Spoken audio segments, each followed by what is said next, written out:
Assalamualaikum warahmatullahi wabarakatuh.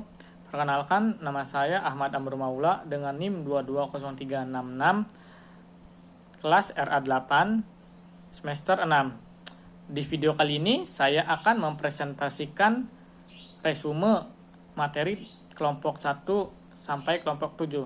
Selamat menyaksikan.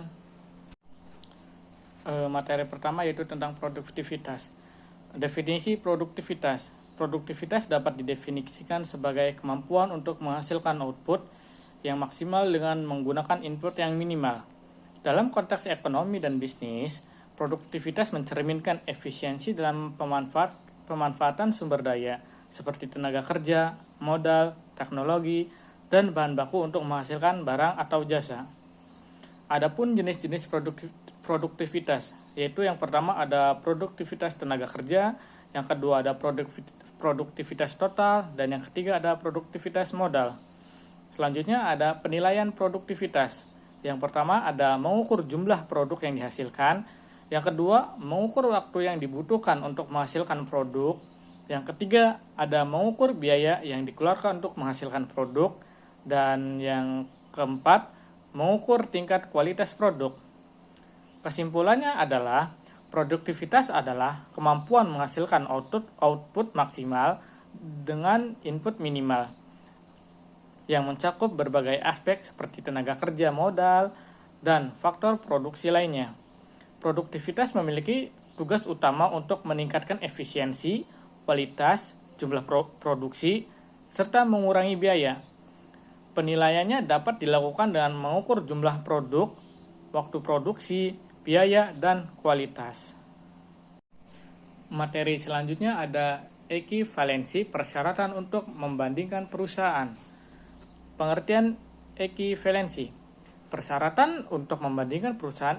Ekivalensi persyaratan dapat didefinisikan sebagai penerapan standar yang setara dalam memilih dan mengukur data yang digunakan untuk membandingkan dua atau lebih perusahaan.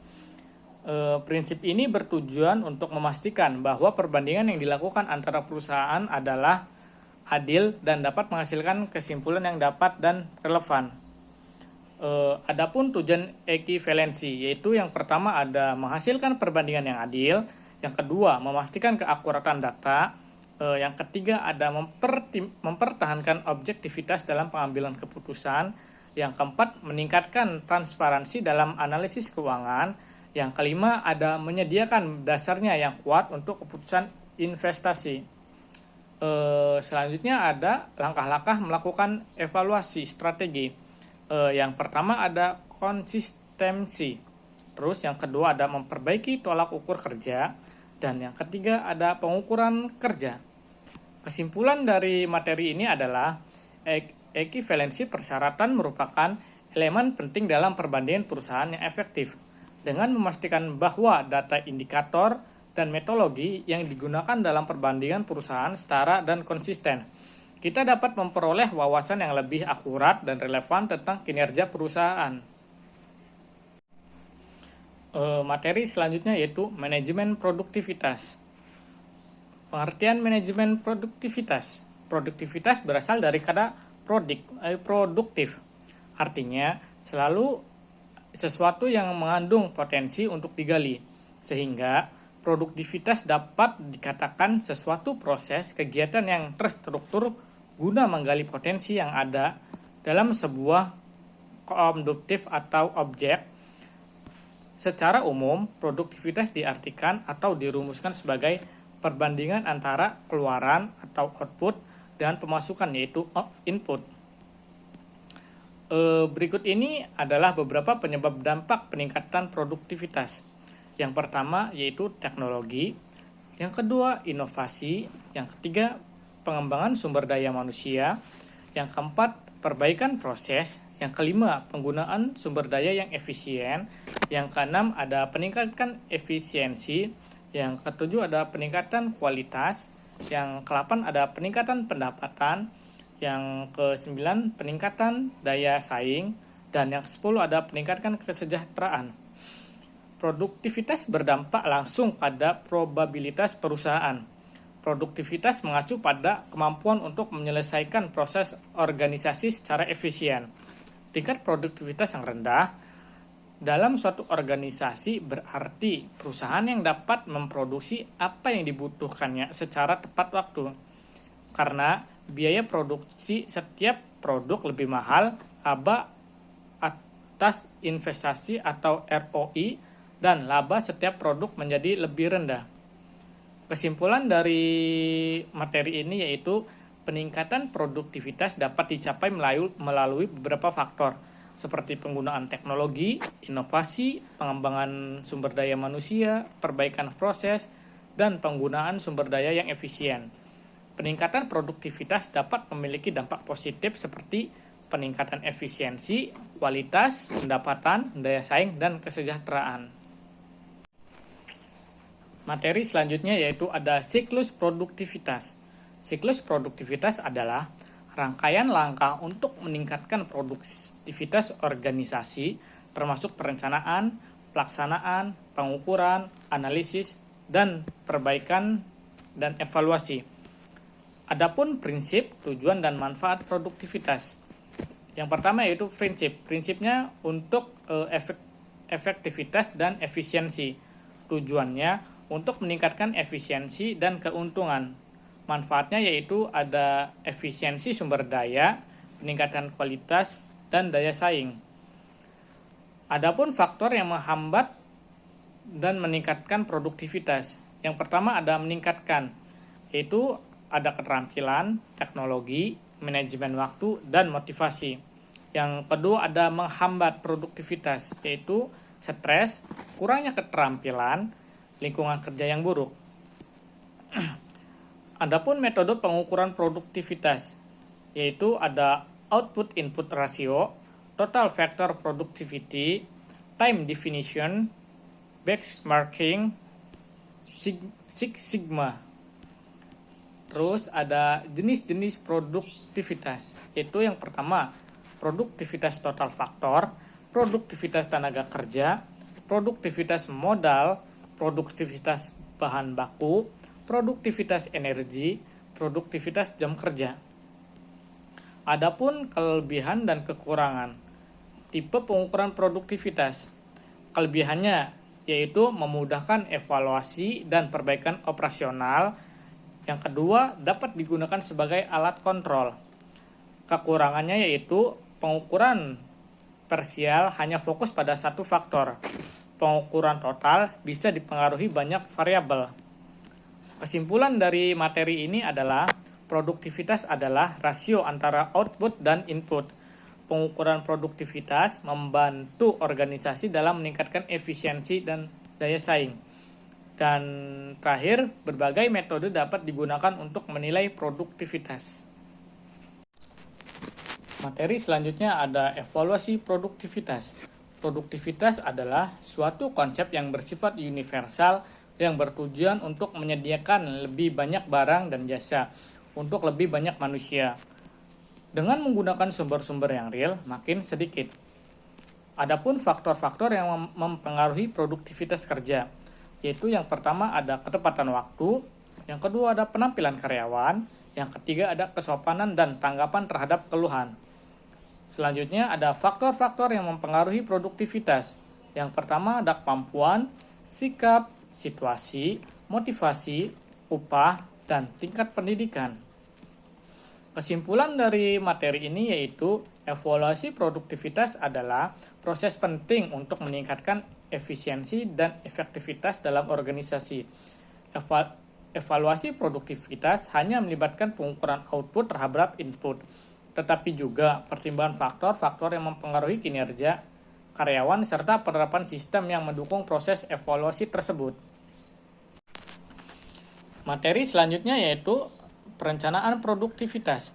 Perencanaan produktivitas adalah proses strategis yang dirancang untuk mengoptimalkan penggunaan sumber daya, baik itu waktu, tenaga kerja, atau teknologi, guna mencapai hasil yang maksimal.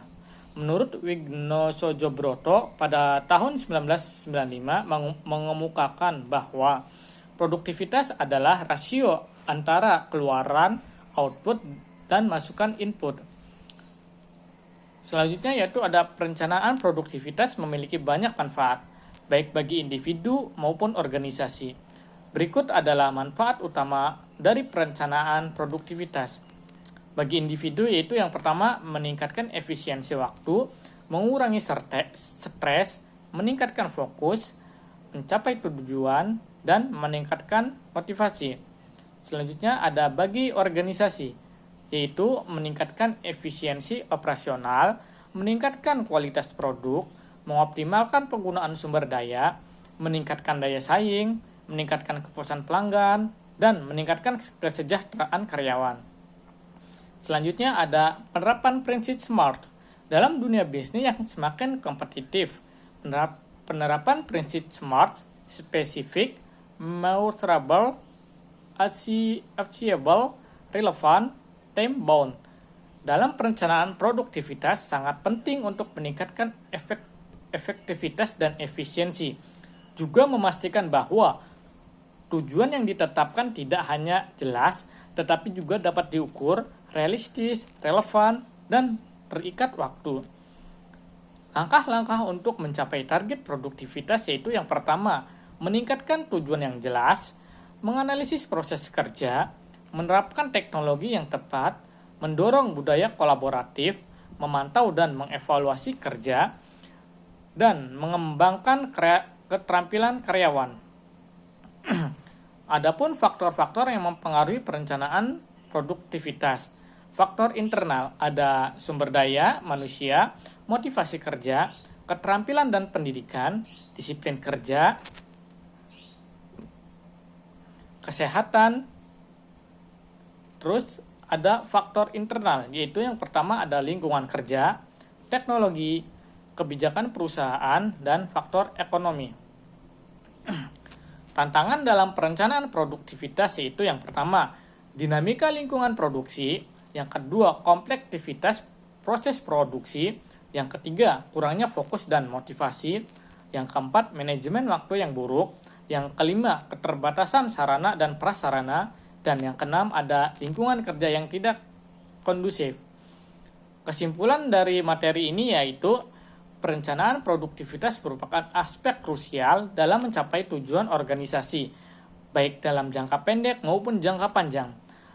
Dalam makalah ini telah dibahas perbedaan antara perencanaan jangka pendek dan jangka panjang, serta pentingnya penerapan prinsip SMART, spesifik, measurable, achievable, relevant, time-bound, dalam menetapkan target yang lebih jelas dan terukur. Materi yang selanjutnya, productivity, improvement, dan substancing. Produktivitas diartikan sebagai perbandingan antara output yang dihasilkan dengan input yang digunakan. Menurut Hasibuan, dalam Busro pada tahun 2018, produktivitas mencerminkan efisiensi penggunaan sumber daya dalam proses produksi. Penggunaan teknologi dalam bisnis meliputi automasi atau automation dalam digitalisasi untuk menggantikan proses manual, mempercepat kerja, serta mengurangi kesalahan manusia. Manfaat pelatihan dan pengembangan sumber daya manusia, yaitu yang pertama meningkatkan produktivitas, yang kedua meningkatkan kepuasan dan loyalitas karyawan, dan yang ketiga yaitu meningkatkan inovasi. Implementasi berkelanjutan dalam organisasi sustainability adalah pendekatan bisnis yang bertujuan untuk menyeimbangkan aspek ekonomi, sosial, dan lingkungan guna mencapai pertumbuhan jangka panjang yang tanpa merusak sumber daya manusia ke depan. Kesimpulan dari materi ini yaitu peningkatan produktivitas dan berkelanjutan memiliki hubungan yang erat. Dengan menerapkan strategi yang tepat, organisasi dapat mencapai pertumbuhan bisnis yang lebih berkelanjutan tanpa mengorbankan efisiensi. Penggunaan teknologi, automasi, dan digitalisasi membantu mempercepat pekerjaan, mengurangi kesalahan, dan meningkatkan efisiensi. Pelatihan dan pengembangan sumber daya manusia meningkatkan keterampilan dan pengetahuan karyawan agar dapat bekerja lebih baik dan mengikuti perkembangan zaman. Optimalisasi proses bisnis memastikan setiap langkah kerja dalam organisasi berjalan seefisiensi mungkin dengan mengurangi pemborosan dan meningkatkan produktivitas. Demikianlah presentasi resume materi dari kelompok 1 sampai kelompok 7. Kurang dan lebihnya mohon maaf. Billahi taufiq wal hidayah. Wassalamualaikum warahmatullahi wabarakatuh.